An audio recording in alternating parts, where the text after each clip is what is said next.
Hi everyone, good afternoon. My name is Karima Bhatt and welcome back to my YouTube channel. I'm saying this to you for the second time within 10 days, which means that I'm trying to be consistent with the content I said I'll try to create. I've just completed week 2 of my MBA journey, and what a week it has been. At one point last week, I felt like, oh, the induction or the orientation would not end, and now that has sort of come to an end and the actual lectures have begun.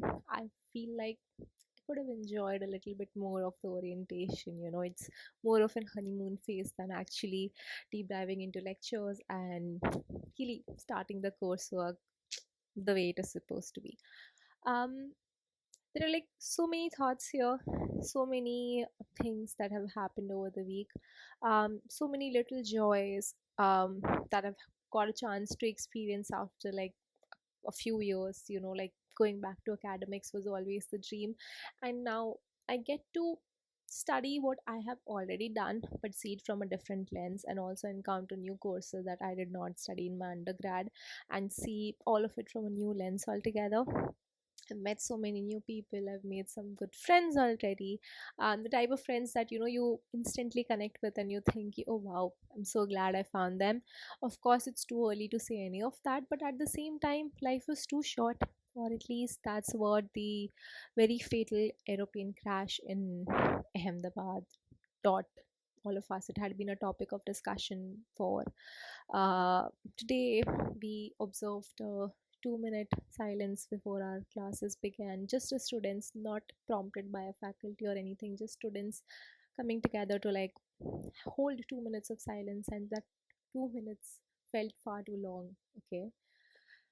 Yeah, I mean, in the face of everything, all that you think is a big difficulty you're facing, it kind of diminishes, which goes on to say that what a privilege it is to face the kind of problems that you're facing, because at some point in life you decide to choose them actively and all of that.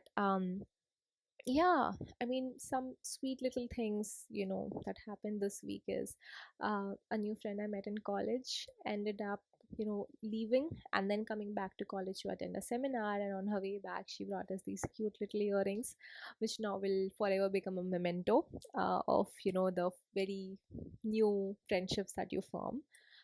My sister had an office sale at the Vogue office yesterday, and she got some really cute and very nice and very amazing beauty and wellness products for us. So I've got an upgrade on that side of things as well. I read a book over the weekend, and it's still like in my mind of like what I read, and I'm excited to discuss it with the book club, so that's there too. I'm already at some level running a little behind on my pre-reads because there's just so much to read. The storyteller in me is fascinated by how we can use the same words to explain so many different stories and theories and all of that. The student me in me is excited about the prospect of learning it all, but the realist in me is like really scared because there's just only so much time and so much to do. And that, but apparently, is a very common theme across any higher academic educational programs that you do. So it's less on the time, more on the management side of things. um there's also been letting go of so many things recently, the work or the clients that I was previously working with, all that good work that I was able to do with the people who had placed their trust in me. Some part of me is really missing that. Some part of me recognizes how busy I've just become, how my schedule looks like, and all of that. um, I've reconnected with friends old and new, and yeah, I mean, a lot's happening. It's good to document all of this because I'm sure a few weeks or months down the line all of this would become fond memories. Right now I'm just living it literally one day at a time, because that's all you can do with your day, and I hope that all of us get a chance to make the most of it. Thank you for listening so far. If you had the time and the patience to do so, I really appreciate it. Let me know how your week has been. Is there anything new that you have started recently? And if you have any tips for someone who's going back to academics after such a long time, if there's anything you wished you could do differently and I should definitely be doing right now, I'm all yours. Thank you so much. Talk to you soon, hopefully next week. Bye.